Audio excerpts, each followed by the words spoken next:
일반적으로 젊었을 때 흰머리가 나는 것을 새치라고 부르고, 나이가 들어서 나오면은 흰머리라고 부르는데 사실 다 같은 거죠. 보통 한 40대 초반부터 노화와 함께 이 새치가 생기기 시작하는데, 어떤 분은 40대 후반까지 흰머리가 전혀 없다가 50세가 넘어서야 생기는 분들도 있습니다. 그러니까 흰머리도 탈모처럼 유전적인 영향을 받기는 하는데, 요즘은 사실 유전 때문이 아니라 다른 이유들로 인해서 일찍부터 흰머리가 생기는 분들도 많습니다. 그러니까 급작스럽게 늘어나는 새치나 젊은 나이부터 흰머리가 난다면 내 몸에 이상 신호일 수가 있기 때문에, 해당되는 분들이 있다면 오늘 영상 속의 내용을 꼭 한 번쯤은 체크해 보셨으면 합니다. 여러분, 사실 우리 머리카락의 색깔이요, 원래는 흰색인 거 아시나요? 인종마다 모발색이 달라서 동양 사람은 검은 머리, 서양 사람은 금발부터 갈색 등등 이 색이 다양하지만 사실은 모두 원래 흰색인데, 머리카락이 자라면서 색소가 입혀진 거예요. 자, 모발이 어떻게 생겼는지를 한번 보면은요, 표피가 피하 조직으로 움푹 들어가서 주머니 모양의 공간이 생겼죠. 이것을 털주머니라고 해서 모낭이라고 하는데, 이 모낭 안에 모발이 들어있어요. 모낭이 증식해서 부풀어 있는 이 아랫부분을 모구라고 하고요, 모구의 끝에 유두 모양으로 생긴 모유두가 있는데, 이 모유두에 모세혈관이 거미줄처럼 닿아 있으면서 산소와 영양분을 공급하기 때문에 머리카락이 자랄 수 있는 거예요. 한 달에 평균 한 1cm씩 자라죠. 그리고 모낭 아래에서 세포가 막 분열하면서 머리카락이 자랄 때, 모구에 있는 멜라닌 세포가 멜라닌 색소를 만들어서 머리카락에 색을 입히게 됩니다. 그래서 자동 염색이 되는 거죠. 멜라닌 색소에는 유멜라닌과 페어멜라닌, 이렇게 두 가지 종류가 있는데요. 유멜라닌 색소는 검은색과 갈색을 띠고, 페어멜라닌 색소는 노란색과 오렌지색을 띠고 있어서 이 멜라닌 색소의 종류와 양과 농도에 따라서 각자의 머리 색깔이 정해집니다. 그래서 인종에 따라서도 다르고, 또 같은 검은 머리라고 해도 살짝 갈색빛이 돌기도 하고요. 사람마다 다 다른데, 만약에 유멜라닌, 페어멜라닌 색소가 둘 다 없으면 염색이 안 되니까 그냥 흰색인 거예요. 가끔씩 탈색하는 분들이 있는데, 탈색의 원리도 이 과산화수소를 모낭 안으로 침투시켜서 멜라닌 색소를 파괴함으로써 머리카락에 색이 입혀지지 못하도록 하는 겁니다. 그래서 하얗게 되죠. 그런데 중요한 것은 머리카락이 성장기, 퇴행기, 휴지기를 거치면서 빠졌다가 또 새로 났다가 하는 그런 과정을 반복하는데, 멜라닌 세포는 머리카락이 빠질 때 같이 사멸해서 없어져 버려요. 자, 그래서 새로운 멜라닌 세포를 만들어낼 수 있는 줄기세포가 중요한데, 여기 피지선 아래 벌지구역이라는 곳이요, 바로 멜라닌 세포, 줄기세포가 모여있는 곳이고요.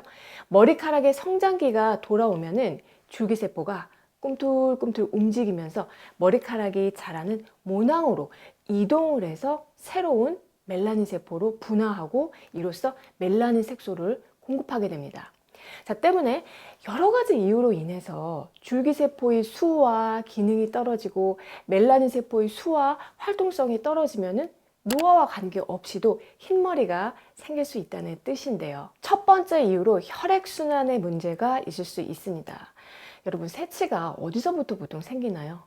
흰머리가 나오는 것을 잘 한번 생각을 해보면, 보통은 옆머리, 앞머리, 그리고 뒷머리 순서로 흰머리가 난다고 하시는 분들이 많습니다. 그래서 검은색으로 염색을 해도 하필이면 거울을 볼 때마다 가장 잘 보이는 귀 밑, 이 옆부분에 흰머리가 유난히 생겨서 좀 눈에 거슬리기도 하고, 또 요 부분만 생겨서 이렇게 부분 염색 하시는 분들도 이제 꽤 많으신데요. 자, 그 이유가 뭘까요? 이 부분이 상대적으로 혈액순환이 좀 덜 되는 부위이기 때문입니다. 혈액순환이 잘 되지 않으면은 멜라닌 세포의 영양 공급이 잘 되지가 않아서 제 역할을 하지 못하게 되기 때문에 머리 색깔이 입혀지지가 못하고, 이 때문에 머리카락이 그 원래 상태인 흰머리로 그냥 자라나게 되는 거예요. 그래서 혈액순환 문제로 새치가 나타나면은 딱 한 가닥만 나는 것이 아니라요, 그 주변으로 다 하나 둘씩 늘어나게 되는 건데요. 혹시 흰머리 한 가닥을 뽑으면은 흰머리 여러 가닥이 나서 조심해야 된다, 뭐 이런 말 들어보신 적 있으시나요? 자, 이것은 엄밀히 따지면은 잘못된 얘기인데요. 흰머리가 한 가닥 있었던 모낭에서는 흰머리를 뽑더라도 한 가닥만 자라나게 됩니다. 그런데 흰머리가 더 많이 나는 것 같은 그런 느낌이 들 수가 있어요. 왜냐하면은 이미 한두 개의 흰머리가 나타났을 때에는 그 두피 전반에 혈액순환이 잘 되지 않는 상태이거나 멜라닌 세포의 그 기능이 떨어졌다는 것이기 때문에 그 주변에서도 흰머리가 여러 가닥 같이 나타날 수가 있기 때문입니다. 새치가 생기는 두 번째 이유로 자율신경의 문제가 요즘 크게 주목을 받고 있습니다. 스트레스를 많이 받는 현대인들의 가장 취약한 건강 문제 중에 하나가 자율신경인데요. 그동안 정날의 채널을 꾸준히 봐주신 분이라면 자율신경이 뭘 말하는 건지, 또 우리 몸의 오장육부를 조절하는 데 있어서 얼마나 중요한 역할을 하는지 알고 있으실 겁니다. 그런데 이 흰머리 문제도 자율신경을 피해갈 수가 없네요. 최근에 세계적인 학술지인 네이처지예요. 흰머리가 나는 기전을 밝힌 아주 중요한 논문이 실렸는데 이거예요. 우리 몸의 자율신경은 긴장하고 스트레스를 받을 때 활성화되는 교감신경과 또 이완할 때 활성화되는 부교감신경으로 이루어져 있는데, 교감신경이 지속적인 흥분 상태에 있으면은 노르아드레날린이라는 호르몬 분비가 폭발적으로 일어나고, 이 노르아드레날린이 멜라닌 세포 줄기세포를 고갈시키는 것으로 나타났어요. 그러니까 새로운 멜라닌 세포를 만들어낼 수 있는 줄기세포라는 그 근원 자체가 없어져 버리니까 흰머리가 될 수밖에 없는 거죠. 이 실험에서는 쥐한테 어떤 스트레스를 줬냐면은 움직이지 못하도록 구속을 시켜두거나 큰 소리를 막 주면서 예측할 수 없는 스트레스 상황을 만들거나 레시니페라톡신, 즉 RTX라고 하는 물질을 주입을 했는데, 이 RTX는요 매운맛을 내는 캡사이신 유사체로 아주 극렬한 통증을 유발하는 물질이에요. 우리가 매운 것을 먹으면 막 땀이 비오듯 하고 어쩔 줄 모르잖아요. 이제 그것에 아주 몇십 배 되는 고통이라고 생각을 하시면 되는데, 아무튼 이 세 가지 상황 모두에서 쥐의 털 색깔이 옅어졌고, 특히 RTX 주사를 맞은 쥐는요 검은색 털이 흰색으로 변하면서 이 모발 색소가 아예 없어지는 것으로 나타났습니다. 이 그림을 한번 보시면 고통으로 노르아드레날린 수치가 치솟는 경우에 벌지 구역에 있던 그 줄기세포가 하나도 남아있지가 않죠. 그러니까 과분열하면서 모두 다 일시에 모낭으로 이동했기 때문에 다음 성장기 때 쓸 줄기세포가 하나도 남아있지 않은 거예요. 그래서 모발이 빠진 다음에 다음 성장기 때 색소를 받지 못하기 때문에 그냥 흰색 털이 자라나게 됩니다. 그러니까 극심한 스트레스나 몸이 너무너무 아픈 후에 머리가 그냥 몇 년 새에 갑자기 하얗게 새는 경우가 이런 이유 때문이라고 할 수가 있어요. 또 다른 이유로 우리 몸속에 신장 기능이 약해지면서도 새치가 생기는 경우가 있습니다. 한의학에서는 이 머리카락이 신장과 밀접한 연관이 있다고 보는데, 한의학에서의 이 신장은요 콩팥을 비롯해서 뇌 척수액, 호르몬, 그리고 진액을 생성하고 순환시키는 그 기능을 모두 다 포괄하는 개념입니다. 신장 기능이 약해지는 신화한 상태를 눈으로 확인할 수 있는 곳이 바로 머리카락인데요.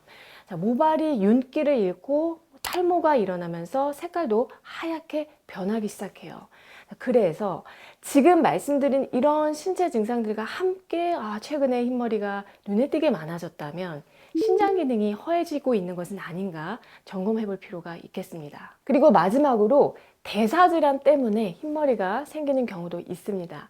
대표적으로 당뇨가 찾아올 때도요 흰머리가 갑작스럽게 생길 수 있는데, 우리 몸에서 혈당 조절이 잘 안 되면 뇌와 수체에도 영향을 미치고, 이것이 멜라닌 색소의 합성을 둔화시키기 때문에 새치가 쉽게 생길 수가 있어요. 그러니까 결국은 신체를 젊게 관리하는 것이 머리카락 건강을 잘 관리하는 지름길이기도 하다는 뜻이죠. 그래서 20대부터, 그러니까 이른 나이부터 새치가 생겼다면 이건 그냥 유전이야 이렇게 생각하지 마시고, 이런 대사질환의 문제는 없는지, 그런 것들이 일찍 찾아오고 있는 것은 아닌지 한번 체크해 볼 필요가 있어요. 오늘은 유전 외에도 흰머리가 생기는 이유에 대해서 좀 알아봤는데요. 혈액순환이 안 될 때, 그리고 자율신경의 불균형이 있을 때, 신장 기능이 약해질 때, 그리고 당뇨 같은 대사질환이 있을 때, 이렇게 크게 4가지 이유가 있을 때 우리 몸속에 어떤 이상 신호로서 새치가 생길 수 있다는 말씀 드렸습니다. 머리카락은요 몸의 일부분이기 때문에 몸의 건강 상태가 반영되는 것은 어쩌면 참 당연한 이야기라고 할 수가 있습니다. 그래서 머리카락에 생기는 변화도 잘 살펴주시고, 혹시 새치가 너무 이른 나이에 혹은 또 갑자기 너무 많이 생기고 있다면 단순한 노화가 아닌 다른 이유 때문은 아닌지 체크하시고 그에 맞게 관리하셨으면 합니다. 우리도 정나래와 함께 항상 건강하고 행복하시고요. 저는 다음에 또 좋은 내용으로 찾아뵐게요.